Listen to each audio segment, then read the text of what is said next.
Nursing ভর্তি পরীক্ষার main প্রবলেমটা আসে কলেজ সিলেক্ট করার সময়। আমি যদি একটু বিস্তারিতভাবে আপনাকে জানানোর চেষ্টা করি, সেটা হচ্ছে বাংলাদেশের যে স্টুডেন্টগুলো নার্সিং ভর্তি পরীক্ষা দেয়, ধরেন 30 থেকে 40% স্টুডেন্ট কোচিং করে।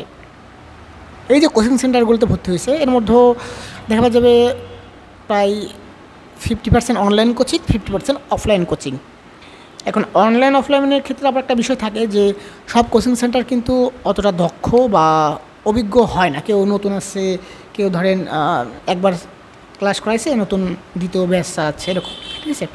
সো এখন অনেকেই কমেন্টে প্রশ্ন করবেন যে ভাই আপনার কোচিং সেন্টারটা কত বছর রানিং চলতেছে। সো আমার কোচিং সেন্টার অলমোস্ট এটা 4র্থ ব্যাচ রানিং করতেছে। এটা শেষ হলে 5ম ব্যাচে আমরা যাব, মানে অলমোস্ট 4টা ধরেন 3টে ব্যাচ আমরা বের করে দিয়েছি, এটা 4র্থ ব্যাচ আমাদের রানিং। আর এটাই আমাদের কোচিং সেন্টার, দেখতেই পাচ্ছেন।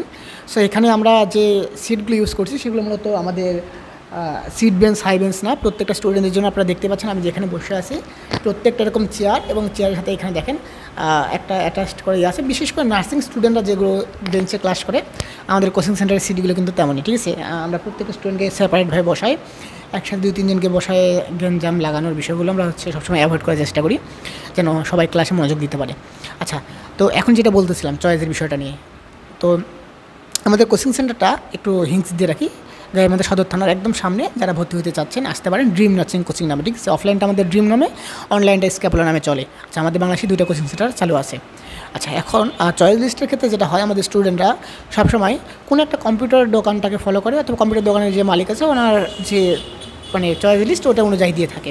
অথবা কোচিং সেন্টারের ক্ষেত্রে যেটা হয় যে আপনার ধরেন যে 50% কোচিং থাকে, সেটা হচ্ছে অত পরিমাণে এক্সপার্ট হয় না, ঠিক আছে।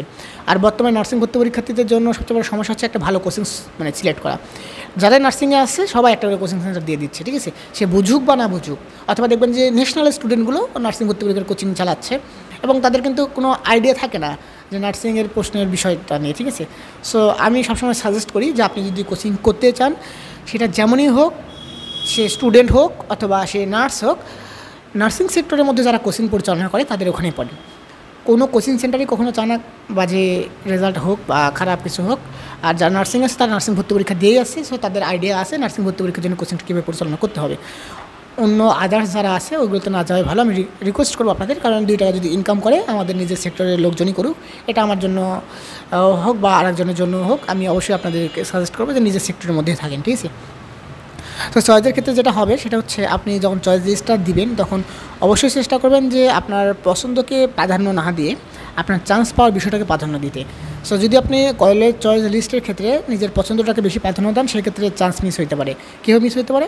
আপনার টার্গেট ঢাকা মিডফোর্ড, ডিপ্লোমাতে আপনি পরীক্ষা দিচ্ছেন, ঢাকা মিডফোর্ডকে টার্গেট করছেন। এখন ঢাকা মিডফোর্ডে কারা চান্স পাবে? যারা বাংলাদেশের সর্বোচ্চ রেজাল্ট করবে তারা, ঠিক আছে। সো আপনার চয়েস লিস্ট হওয়া উচিত এরকম। সো আমি এমন কলেজ চয়েস দেবো যেখানে কম্পিটিশন সবচেয়ে কম হয়। সো কম্পিটিশন যখন কম হবে আপনার চান্স পাওয়াটা ইজি হবে। একবার চান্স পাওয়ার পর আপনি মাইগ্রেশন করে চলে আসতে পারবেন, ঠিক আছে। সো যেগুলো একদম অনেক বেশি কম্পিটিশন হয় এগুলো কলেজ চয়েস দিয়ে না, ম্যাক্সিমাম টাইমে চান্স মিস হওয়ার পসিবিলিটি থাকে, ঠিক আছে। সো ধন্যবাদ। আমার মনে হয় আমি এক কথায় আপনাদের বোঝাইতে পারছি। এখন কলেজ চয়েসটা আপনাদের উপর ডিপেন্ড করতেছে, ভালোভাবে কলেজ চয়েস দেবেন, আশা করছি সবাই চান্স পাবেন। ধন্যবাদ সকলকে।